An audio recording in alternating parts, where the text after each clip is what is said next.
When I saw it, I'm like, holy shit, if this is true, it's the everything code.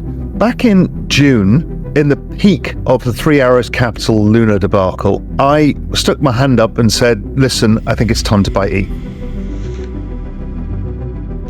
In this video with Real Vision CEO Raoul Pal, he discusses why he thinks ETH is going to be at the epicenter of the next bull run from a technical analysis perspective. He starts by analyzing the macroeconomy and explaining the trend he's noticed between liquidity, currency debasement, and cryptocurrency prices. He explains that currency debasement through money printing is one of the reasons why we need crypto, but also, ironically, a highly correlated needle mover. He also touches on the ETH chart itself and why that also indicates that ETH is primed for a breakout. Raoul is saying that more than ever before, odds are that we'll see Ethereum massively outperform Bitcoin.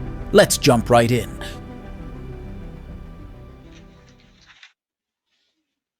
Debasement of currency is the main driver of asset prices globally. Currencies are getting debased by excess printing. We all know this from crypto, that if you have too much inflation in your money supply of a token, it tends to go down a lot. And that's the same with currencies. But all of fiat currencies being debased, and that's driving the reserve currency of the dollar to get debased against asset prices. So optically, it makes things like the S&P 500, property prices, gold prices go up. But once you divide them by the debasement, or even just use the Fed balance sheet as an easy approximation, what they tend to do is operate in line with the debasement. They're just holding water. They're not making you wealthier. There's not much of an investment. It's kind of like a bond of old. But I found in my work that two things really outperformed: technology and crypto, because they've got secular adoption cycles too. Okay, so where are we in the liquidity cycle? You see a lot of noise on Twitter because everyone's starting to pick up about this liquidity. Again, I'm using liquidity here as a proxy for debasement, not just pure liquidity. I think that's less relevant. So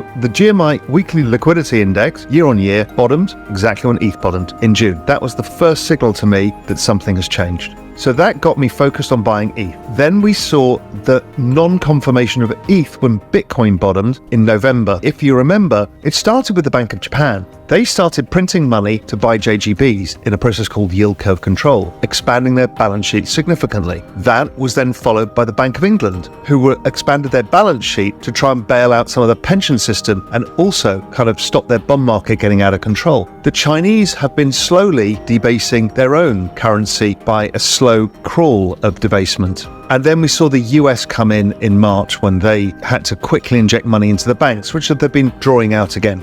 Anyway, the trend is higher. Too many people care about price targets. It's the texture of the move that matters and the general trend. So everything is consistent here that something big is about to happen. And the time horizon here, a lot of these are longer term charts, is I think the banking crisis comes back at the end of the summer and we start to see changes. I think the Japanese may have to intervene in their bond market again. Maybe the UK do too, but we are really at the cusp. We cannot deal with bond yields going like this, going into refi season. So something is about to change. It's going to change big. So keep your eyes peeled. The GMI Weekly Liquidity Index, year on year, bottomed exactly when ETH bottomed in June. That was the first signal to me that something has changed. So that got me focused on buying ETH. Then we saw the non-confirmation of ETH when Bitcoin bottomed in November. That was really interesting to me. And that coincided with ongoing increase in liquidity. If I use my simplest forward-looking indicator, which is the GMI Financial Conditions Index, it gives us a 5-month lead on Fed net liquidity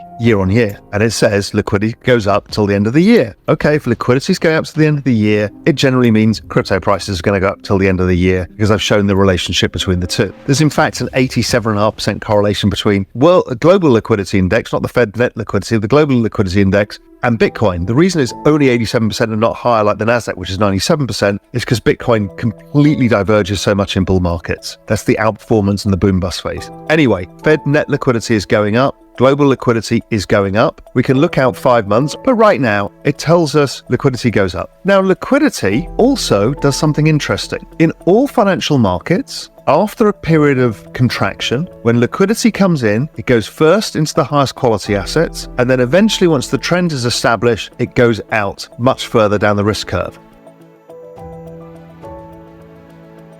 So far, Raoul has explained how currency debasement is related to asset prices, the liquidity cycle, and why he thinks it's important to buy ETH now. Next, he moves on to analyzing the ETH and ETH BTC charts and provides insights on why, from a purely technical standpoint, ETH is poised not only for a breakout, but to also massively outperform Bitcoin. So what I found is, while I was thinking through this, thought, well, obviously crypto must act the same way, and it does. And here's the proof. I don't think anybody's seen this chart before, except Global Macro Investors subscribers. This is the ETH Bitcoin ratio versus Fed net liquidity, outright, not the year on year. And Fed net liquidity leads it by 3 months. And we know that in 5 months ahead of this, we will see more liquidity coming. It keeps going up. So if it keeps going up, then ETH eventually will break out from Bitcoin. Now, I've been showing for a while this chart of mine, which is the TradingView chart of the log chart of ETH versus Bitcoin. And I think it's a huge wedge pattern. And if it is correct that it's a wedge pattern, it's massive and it's on a log chart. So the day-to-day machinations or week to week or month to month make no difference. But over time, if this breaks, then ETH is going to massively outperform.